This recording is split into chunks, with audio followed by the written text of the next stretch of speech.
Rapaziada, Paulinho Lamona na área, sejam todos bem-vindos mais uma vez. É um prazer muito grande estar do seu lado, presença e companhia. E o meu obrigado é para você que já compartilhou, favoritou, se inscreveu no canal, tocou o sininho e comentou. Troféu joinha é seu. Valeu demais, ó.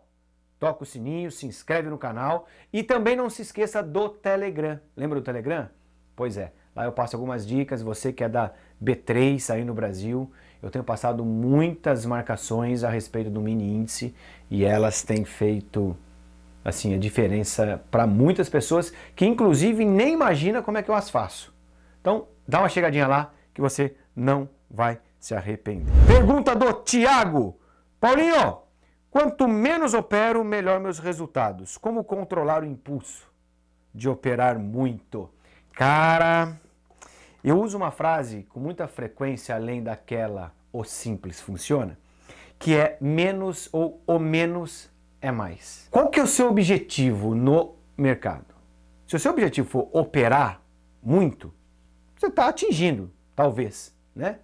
Mas se o seu objetivo for ganhar dinheiro, com aquele planejamento que eu sempre bato, talvez com uma ou duas operações no dia, que talvez te consuma poucos minutos, a sua meta está feita. Às vezes não só para aquele dia, mas como para outros também. Então, quando você tem muito claro qual é o objetivo que você escolheu essa profissão, eu acho que não precisa dizer muito o que você precisa fazer. Cara, quando eu resolvi operar, era por vários motivos, mas os principais era, de fato, a grana. Com o tempo, naquela ocasião, eu imaginei que pudesse acontecer e também ter mais tempo. Não ter aquele compromisso, ter que picar cartão, encher o saco. Eu já falei isso várias vezes, com fornecedor, cliente, essas coisas todas. Então, assim, isso daqui é muito comum, viu, Thiago? Porque a pessoa que opera menos, ela se afasta mais do computador, geralmente. Pode ver. Eu pego como exemplo o Matheus, meu filho de 12 anos. Há um ano ele está operando uma conta real, começou com $100, ele está com mais de $340 na conta. Eu não vejo esse moleque operar. Ele tem a rotina dele, ele tem o trabalho dele, né, na escola, as responsabilidades, eu quis dizer, na escola, e ele não fica pouco, ele entra às 8h30, na verdade, e sai às vezes 6h30 da tarde, ou da noite. Então vai vendo. Geralmente é assim que a vida do cara é essa. Já corre, vai pro futebol e no dia seguinte ele fala, ó, papai, eu abri uma operação assim, tal, ganhei tantos dólares. O envolvimento com o mercado é legal, mas até um certo nível, não pode ser um negócio doentio. Então assim, veja ou defina quais são os seus objetivos de fato e faça com que esse fim seja o motivo da sua vinda para o mercado financeiro. Não adianta. Se você tem 24 horas do seu dia para ficar na frente do micro e de fato você fica sentado na cadeira, meu chapa, você vai ter um problema sério. Não só com relação às operações, mas também com relação ao seu físico. Porque a maioria das pessoas que operam, que eu conheço, não senta direito, eu sou um deles. Você não tem uma cadeira, possivelmente uma cadeira adequada para ficar posicionado, não está nem um pouco preocupado com a situação de ginástica laboral, quer dizer, fazer um alongamento. Confesso também que eu sou meio relaxado com relação a isso. Só que eu tenho uma vantagem, eu não fico sentado o dia inteiro na frente desse micro. Agora você imagina um cara que está alucinado por operar, cara, não adianta, o mercado ele trabalha em ciclos. Quando você opera com menos assiduidade, eu tenho que operar. Você consegue pegar os pontos melhores. Então afaste-se desse mercado durante um período do dia. Isso é importante para a sua cabeça, para o seu físico, de um modo geral, e você vai ter umas visões que talvez você não teria se tivesse focado no micro ou olhando para a tela 24 horas por dia. Tiagão, não é difícil, cara. O menos é mais. Menos operações, com certeza, a chance de você ter um resultado maior é muito grande. Claro, sabendo o que você está fazendo, né? Marcelo fala o seguinte, Marcelo Borges. Paulinho, qual o caminho para me tornar um profissional? Cara, eu fiz um vídeo recentemente sobre isso e no final desse eu vou colocar. Viver de mercado, tá? Essa pergunta, a cada 10 que chegam novas perguntas para mim, pelo menos umas 2,5, 3 relacionadas a isso. Então, desculpem aí a insistência. O Guilherme faz uma pergunta muito legal e eu vou falar o seguinte. Paulinho, qual é o seu gerenciamento de risco de acordo com o seu operacional? Quer dizer, como é que eu gerencio o meu risco de acordo com o método Nokuda?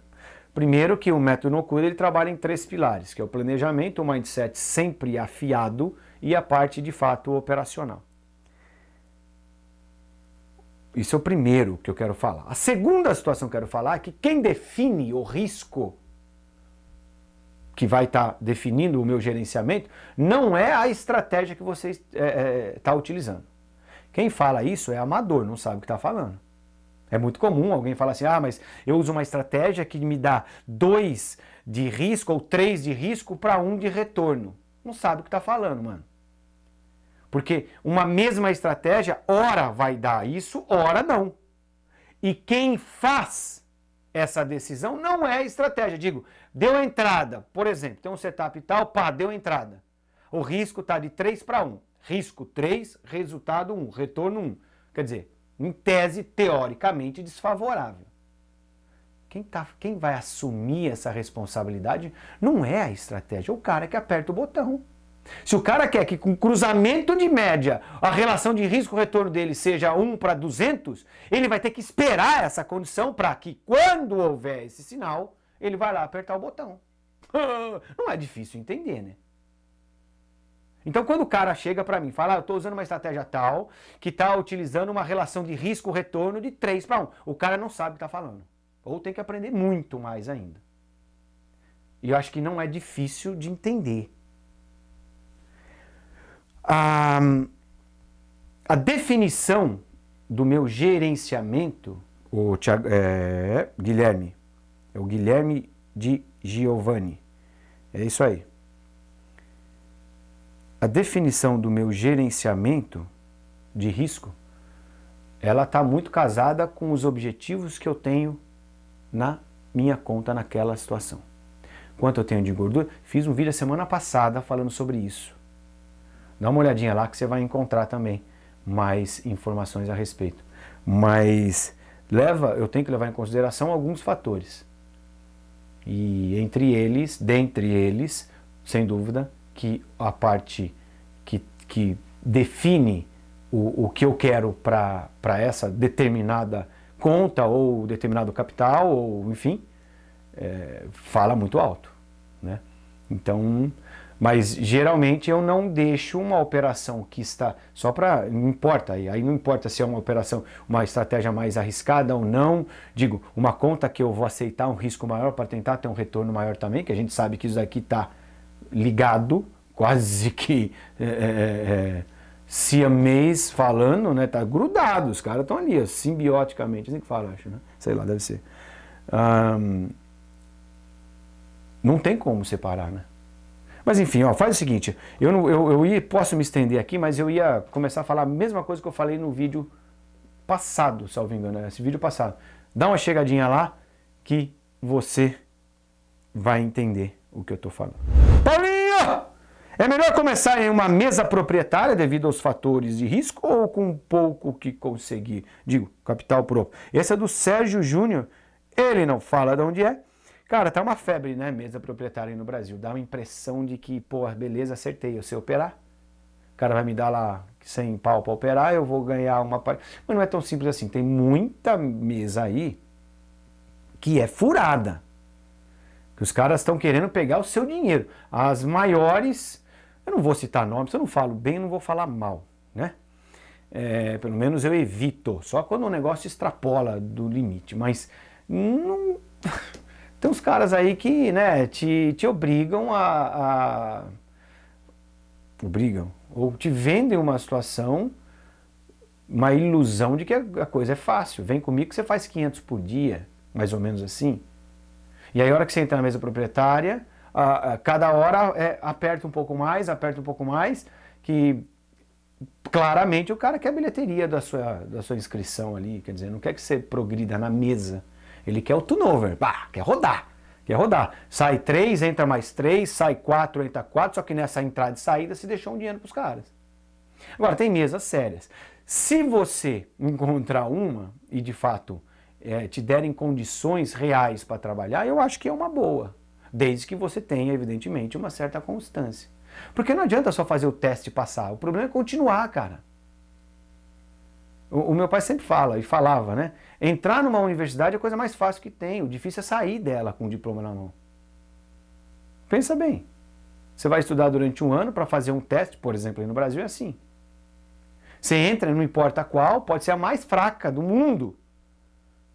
Mas você vai ter mais 5, 6 anos estudando ali e você vai passar por várias situações que talvez te impeça de ir às aulas. Enfim, você sabe perfeitamente o que eu estou falando.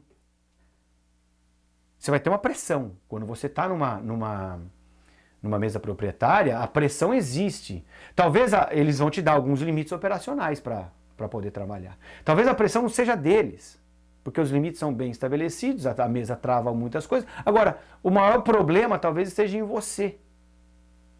Sacou? Por isso que eu falo, bichão, quem se preocupa somente com o operacional está perdendo tempo. Talvez você não entenda o que eu estou falando. Não tenho a menor pressa e nenhum objetivo de mudar o seu raciocínio. Eu quero só colocar uma sementinha aí dentro da sua cabeça para que você comece a entender talvez uma verdade naquilo que eu estou falando agora. É muito comum a pessoa ouvir o que eu falo, não dá a mínima. Ah, porque não sei o que, dá para ganhar dinheiro. Mas daqui a um ano o cara volta manso. E quando volta? Quando tem humildade para voltar e falar, pô, você estava certo. Quando não, o cara simplesmente some e volta a vender cachorro quente, velho. Porque não é que não funciona ou não funciona. Talvez tenha funcionado, mas tem algo muito mais evoluído que isso, cara. Se você pegar as tecnologias que nós temos hoje em dia, elas de fato, ou em tese, sempre existiram. Só que não tinham sido descobertas ainda. Dá para entender o que eu estou falando? Você pega a eletrônica digital. Pô, desde que o mundo é mundo, em tese, teríamos condições de fazer. Claro que é um processo evolutivo. Assim como as técnicas ou os conceitos utilizados hoje em dia para algumas coisas, amanhã estarão ultrapassados, mas hoje está fazendo sentido. Eu não tenho mais televisão a válvula, meu chapa. Acho que deu para entender também, né? Vamos falar sobre isso lá na frente, tá bom? Te vejo logo mais. Saúde e paz. As inscrições para o treinamento de março já estão abertas, então não perca tempo. Método Loucura está arregaçando, você está perdendo tempo se você não conhece ainda. Vem para mim que eu tenho certeza que o caminho que você vai descobrir vai fazer com que você pense diferente, não só relacionado ao mercado, mas também na sua vida. Saúde e paz, vamos viver. Tchau!